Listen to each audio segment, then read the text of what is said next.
Hello दोस्तों, कैसे हैं सभी लोग। आप सभी का आपका अपना चैनल IND मैथ रिजल्ट्स में आपका स्वागत है और मेरा नाम नीतीश चौधरी है।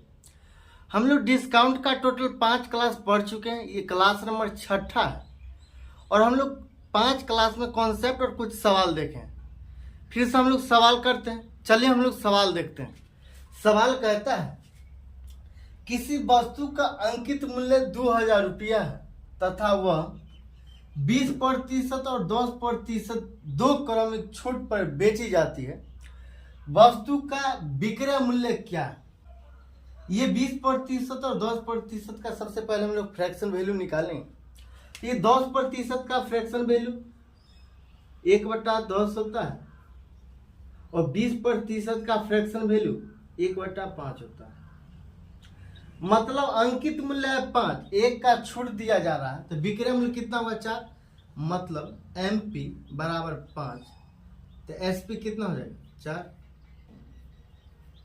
फिर 10% का फिर से छूट दिया जा रहा है तो ये अंकित मूल्य है 10, 1 का छूट दिया जा रहा है। मतलब MP कितना हो जाएगा 10 और SP कितना हो जाएगा 9। ये 10 को 5 बार पढ़ने का तो 50 होगा अनुपात, 9 को 4 बार पढ़ेंगे तो 36 होगा। इस 2 से काटेंगे तो 25 अनुपात 18 हो जाएगा। और ये 25 यूनिट का मान कितना है 2000। ये 25 MP अंकित मूल्य दे रखा है 2000 तो मतलब ये 25 यूनिट का मान है 2000। 1 यूनिट का मान कितना होगा, या 1 यूनिट का मान कितना होगा 80 होगा। 1 यूनिट का मान कितना होगा 80 होगा। तो कहता है वस्तु का विक्रय मूल्य क्या है। वस्तु का विक्रय मूल्य क्या है। विक्रय मूल्य का कितना यूनिट है 18 यूनिट। तो 18 यूनिट का मान हमको निकालना है तो ये 18 गुना 80। तो ये 18 को 80 बार पढ़ेंगे तो कितना होगा, ये 1440 होगा। यही आंसर है। हम लोग इसका दूसरा विधि से भी हम लोग बना सकते हैं।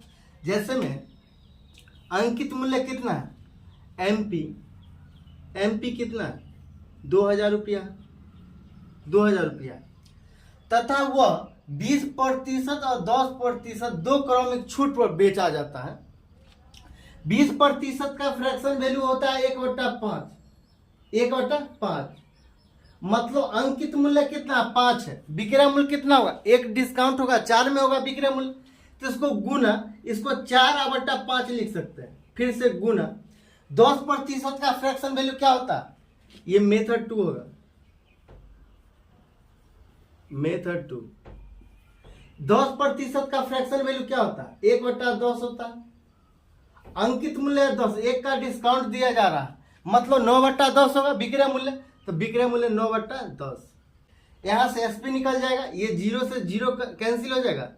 ये 5 को 40 बार पढ़ने के बाद 200 कैंसिल हो जाएगा। ये 9 को 40 बार पढ़ने के बाद कितना होगा 360 होगा। तो SP हो जाएगा 360 और गुना 4। ये 360 को 4 बार पढ़ेंगे तो 1440 होगा। तो SP बराबर 1440। यही आंसर। चलिए हम लोग अगला सवाल देखते हैं। अगला सवाल कहता है किसी वस्तु का विक्रय मूल्य 171 रुपया है तथा वह 10% और 5% दो क्रमिक छूट पर बेची जाती है। वस्तु का अंकित मूल्य क्या होगा। ये 10% और 5% का सबसे पहले हम लोग फ्रैक्शन वैल्यू निकालेंगे। तो 10% का फ्रैक्शन वैल्यू क्या होता है 1/10 होता है। अंकित मूल्य कितना है 10 है, 1 का छूट दिया जा रहा है तो ये MP कितना है MP 10 है। SP कितना है SP 9। 5% का फ्रैक्शन वैल्यू क्या होता है, ये 5% का फ्रैक्शन वैल्यू होता है 1/20। अंकित मूल्य कितना है 20 है, 1 का डिस्काउंट दिया जा रहा है। अंकित मूल्य है 20, 1 का डिस्काउंट मतलब 19 में बेचा जा रहा है। अब ये 20 को 10 बार पढ़ने के बाद 200 होगा अनुपात, 19 को 9 बार पढ़ने के बाद 171 होगा। और सवाल में दिया है विक्रय मूल्य 171 रुपया और विक्रय मूल्य कितना यूनिट है 171 यूनिट। तो 171 यूनिट का मान कितना है 171 यूनिट बराबर 171। तथा वह वस्तु 10% और 5% दो क्रमिक छूट पर बेची जाती है, वस्तु का अंकित मूल्य क्या है? वस्तु का अंकित मूल्य कितना यूनिट है? 200 यूनिट। तो हमको 200 यूनिट का मान निकालना है। यहाँ से 1 यूनिट बराबर 171, 171 कैंसिल हो जाएगा। 1 यूनिट बराबर 1, तो 200 यूनिट बराबर कितना हो? 200 यूनिट बराबर 200 गुना 1 बराबर 200। यही आंसर। चलिए हम लोग अगला सवाल देखते हैं। अगला सवाल कहता है किसी वस्तु का विक्रय मूल्य 476 रुपया है तथा वह 30% और 15% दो क्रमिक छूट पर बेची जाती है, वस्तु का अंकित मूल्य क्या है? यहाँ पर MP SP 30% का फ्रैक्शन वैल्यू क्या होता है? 30% का फ्रैक्शन वैल्यू होता है 30/100, 0 से 0 कैंसिल, मतलब 3/10।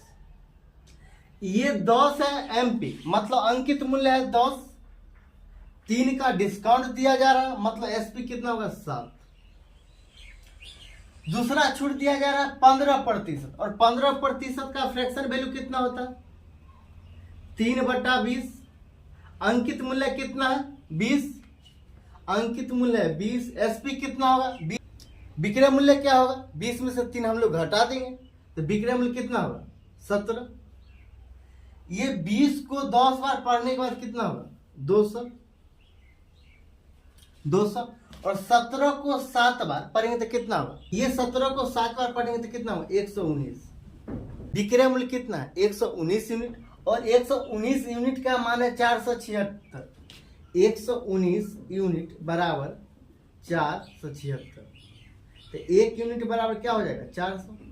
और कहता है वस्तु का अंकित मूल्य क्या है? अंकित मूल्य 200 यूनिट, तो हमको 200 यूनिट का मान निकालना, तो 200 गुना 4 बराबर 800।